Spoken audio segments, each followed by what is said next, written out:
So the last one we did was a less than type of test. So here we're going to do a greater than. So, just another example.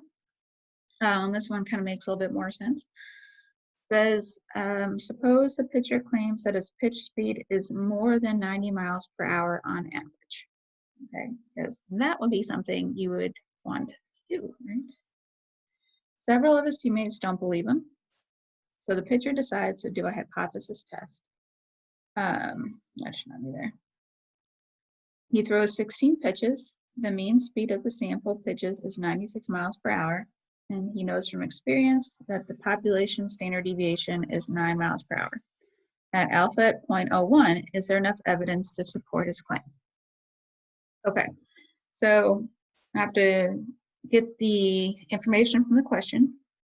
This is asking, well, what's the null hypothesis, or what is the old average that he's saying he's more than? So here he's saying that he thinks on average that his speed is more than 90, right? So 90 is going to be our number. So it's saying the average is 90. And he is thinking it's more than. So more is another term for greater than. So again, same number here and here, okay? So it's not about what he actually got out of his sample, it's just that it's more than 90. All right, so a critical value we get from the table, and because it's a greater than, it's going to be a right tail and one tail, and it tells us that the alpha level is at 0.01. So a pretty high bar. So again, it gives us the population standard deviation. So that means when we look up one tail at 0.01, we're going to go all the way down. We're at 0.01, all the way down, 2.326. And since we're on the, it's the right side, so we'll make it positive. So for me, I like to do a picture.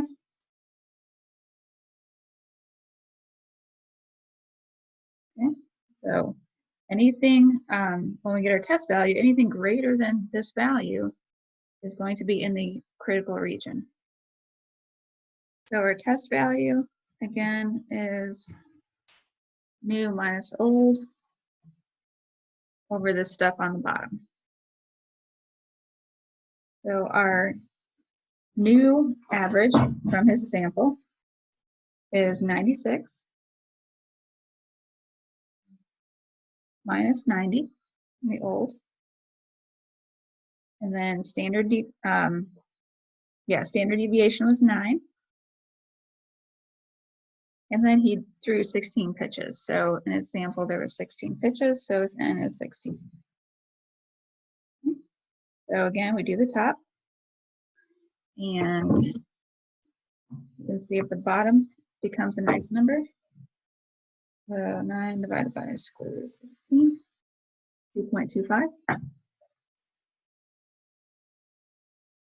Okay. So we can take the top and divide by the bottom. Yeah. And we get 2.67.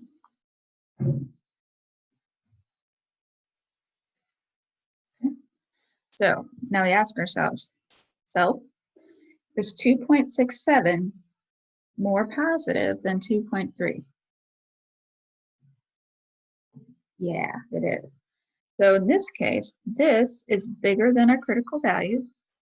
It's more to the right. And so it falls in the critical region. And this is where we would make our decision, okay? So our test value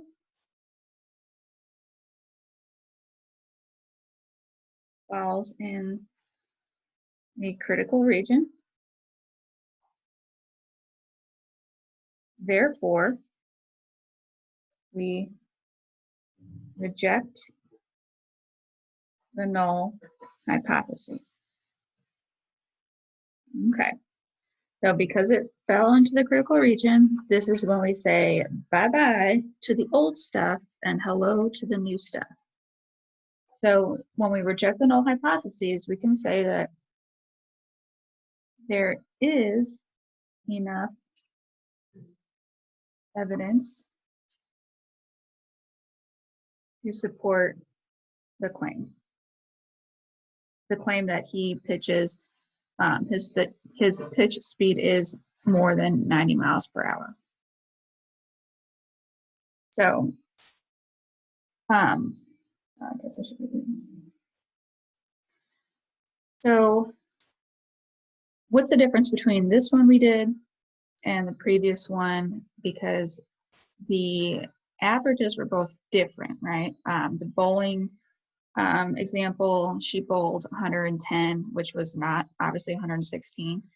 This, he pitched 96 miles per hour, which is different than 90. But we said that there is enough evidence to support the claim here, but not in the previous one, right?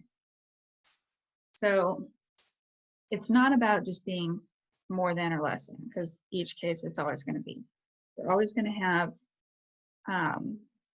samples that are different from the average, the population average. The test is whether that difference is actually significant enough. So yes, they're always going to be different in some way, greater than, less than, or different. But is it big enough difference to be considered okay? Then we have new information now, enough to say bye-bye to the old stuff and hello to the new stuff. That's where the hypothesis testing comes in. All right, so there's that one. And we will do some more.